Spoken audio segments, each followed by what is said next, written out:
Manuel Ugarte, on va faire le bilan sur son arrivée au Paris Saint-Germain et comment le mettre dans des bonnes conditions pour éviter une saison assez compliquée comme on a fait vivre à Vitinha à la saison précédente. Vitinha qui était un très bon joueur de foot au Portugal et qui a eu du mal dans sa première année d'adaptation au Paris Saint-Germain. Toi, Alex, toi qui suis beaucoup le foot portugais, comment éviter le même scénario qui arrive à Vitinha, à Ugarte et comment le mettre dans les meilleures conditions au Paris Saint-Germain? Déjà, c'est pas le même entraîneur. Vitinha, quand il arrive, il a Christophe Galtier. Là, Ugarte, il a Luis Enrique. Alors, même si ça correspond pas vraiment à ce qu'aime Enrique sur ses numéros 6, mais la compétence de Christophe Galtier et celle de Luis Enrique est incomparable. Luis Enrique est un vrai bon entraîneur, très compétent, qui saura développer Ugarte. Je pense que voilà, la différence déjà, c'est celui-là. Vitinha a eu des difficultés parce que bah, pas la même pression, pas la même langue, pas le même championnat, pas le même contexte. Forcément, déjà, nous, quand on déménage, c'est compliqué de s'adapter à une autre ville. Alors, quand on change de pays, de championnat et de langue, il y a forcément un temps d'adaptation. Je pense que c'est ce qui est arrivé à Vitinha, d'autant plus qu'en plus, il a eu l'entraîneur qui ne savait pas du tout comment le faire jouer et le progresser. Là, où Ugarte, ça sera différent. Il y aura aussi, je pense, un temps d'adaptation. Mais Luis Enrique va savoir le mettre en valeur. Et je pense que là, s'il le met à sa bonne position, c'est voilà, un numéro 6 devant la défense ou voilà, ou soit seul devant une défense, soit dans un milieu à deux. Mais voilà, s'il met autour de lui des joueurs capables de bien jouer au foot, capables voilà, d'être un peu des relayeurs, de faire le lien entre le milieu et la défense, entre la défense et l'attaque, pardon, bah, il sera à l'aise. Et je pense que c'est un joueur qui est autosuffisant en quelque sorte. Il n'a pas vraiment besoin d'un cadre. C'est un joueur qui va toujours courir énormément beaucoup, qui va récupérer des ballons, peu importe le contexte et l'équipe. Voilà, c'est vraiment un joueur de collectif et d'équipe qui est bien plus à l'aise sans ballon qu'avec ballon. Donc lui, il n'a pas forcément besoin d'un équipe ou d'un collectif. Alors que Vitinha, c'est tout l'inverse. Vitinha, c'est quand même un joueur qui a besoin d'un collectif huilé, avec un bon entraîneur comment dire, pour bien jouer au foot, tout simplement, pour s'exprimer. Voilà, je cherche mon mot, pour s'exprimer, chose qu'il n'y avait pas du tout avec Christophe Galtier. C'est-à-dire que de août à octobre, quand l'équipe fonctionne, Vitinha, ça marche très bien, c'est un fait. Il était très performant. Et à partir du moment où l'équipe commence un peu à couler et à avoir, à être en difficulté, c'est là aussi que Vitinha devient très quelconque et très moyen. Donc, ça s'explique par là. C'est un joueur qui s'adapte aussi au collectif. Et ensuite, il y a eu Christophe Galtier qui l'a utilisé un peu n'importe comment. Parfois, on le voyait même quasiment en numéro 9 en pivot, alors que c'est un joueur qui a besoin d'avoir le jeu face à lui, qui n'est pas encore très bon entre les lignes. C'est vraiment un joueur voilà, qui est bon lorsque le jeu est face à lui, qui peut s'exprimer, qui doit toucher beaucoup de fois le ballon, etc. À partir de là, pour moi, c'est là où il sera le meilleur.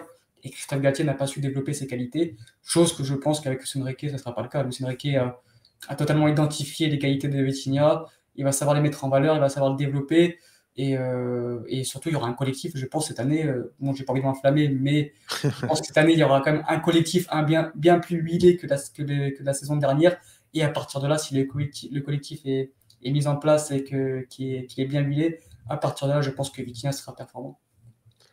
D'accord. Et concernant sa position, parce qu'on sait que Luis Enrique serait plus adepte du 4-3-3, on sait que par exemple Vitinha, quand il jouait au Portugal, il était mieux dans un double pivot.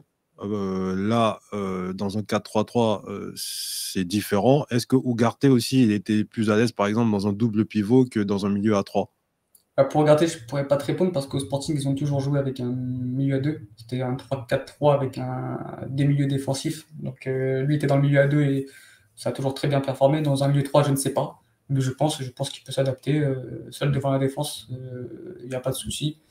À voir, on l'a jamais vu, mais je pense qu'il n'y aura aucune difficulté pour lui à s'adapter parce que, comme j'ai pu le dire, c'est un joueur d'équipe, c'est un joueur qui va faire énormément de bien au collectif, qui va courir pour deux, et voilà, que ce soit dans un milieu à deux ou à trois, il fera son taf et il parlera pas beaucoup, mais il fera son taf et j'ai aucun doute sur le fait qu'il sera performant, que ce soit dans un milieu à deux ou à trois. Et pour Vitinha, c'est vrai qu'à Porto, il jouait dans un milieu à deux, c'était vraiment le numéro 8, mais au Portugal en sélection, notamment chez les jeunes en U21 et en U19, il jouait toujours dans un milieu à trois en tant que relayeur droit ou relayeur gauche, et il était excellent. Donc à partir de là, non plus, j'ai pas vraiment de problème sur sa position. Il sera très bon. Il a même joué seul devant la défense, Vitinha, lors d'un tournoi de Toulon, je crois, il jouait seul devant la défense. Et ça marchait très bien aussi. Donc il peut jouer n'importe où au milieu de terrain. À partir du moment où il y a un cadre, il y a un collectif, il répondra présent. Ok. Et il y a une problématique avec l'effectif du Paris Saint-Germain actuel, parce que comme je dis, Luis Enrique, il est sur un 4-3-3. Offensivement parlant, on a quasiment toutes les recrues pour, mais pour maximiser, par exemple, notre milieu et notre attaque, est-ce que le meilleur système avec ces deux joueurs-là ne serait pas un 4-2-3-1 parce qu'on a les ailiers du 4-3-3, on risque d'avoir le 9 avec Gonzalo Ramos, mais que dans le 4-3-3, soit tu sacrifies un ailier, soit tu mets Neymar en demi-espace, du coup, en sacrifiant l'ailier. Mais est-ce que là, dans le 4-2-3-1, tu maximises pas Ugarte, Vitinha, Neymar en 10 et tes ailiers que tu as Dembélé et peut-être Colomwani qui va peut-être arriver et peut-être tu mets un Gonzalo Ramos devant. Est-ce que ce ne serait pas le meilleur système pour ces deux joueurs? Je pense qu'après, c'est surtout une question d'animation parce que de ce qu'on a vu lors des matchs de préparation, avec ballon, on était en 3-2, 3-2-4-1, un truc comme ça. Donc, avec vraiment avec deux milieux défensifs et beaucoup de joueurs dans les demi-espaces. Et on n'avait pas vraiment deux ailiers en fait. J'ai l'impression qu'on va jouer comme ça en fait, qu'il n'y aura pas vraiment deux purs ailiers.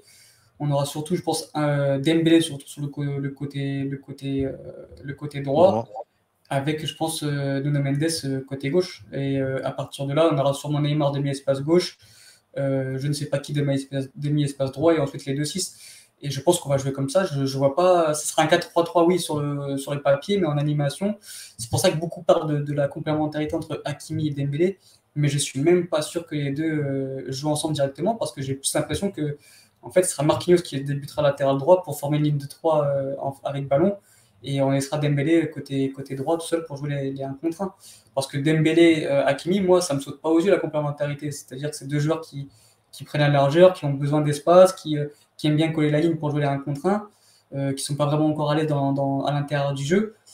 Moi, ça me saute pas aux yeux et j'ai l'impression qu'on part sur ça. Pas vraiment avec deux îles purs, mais plus un 3-2.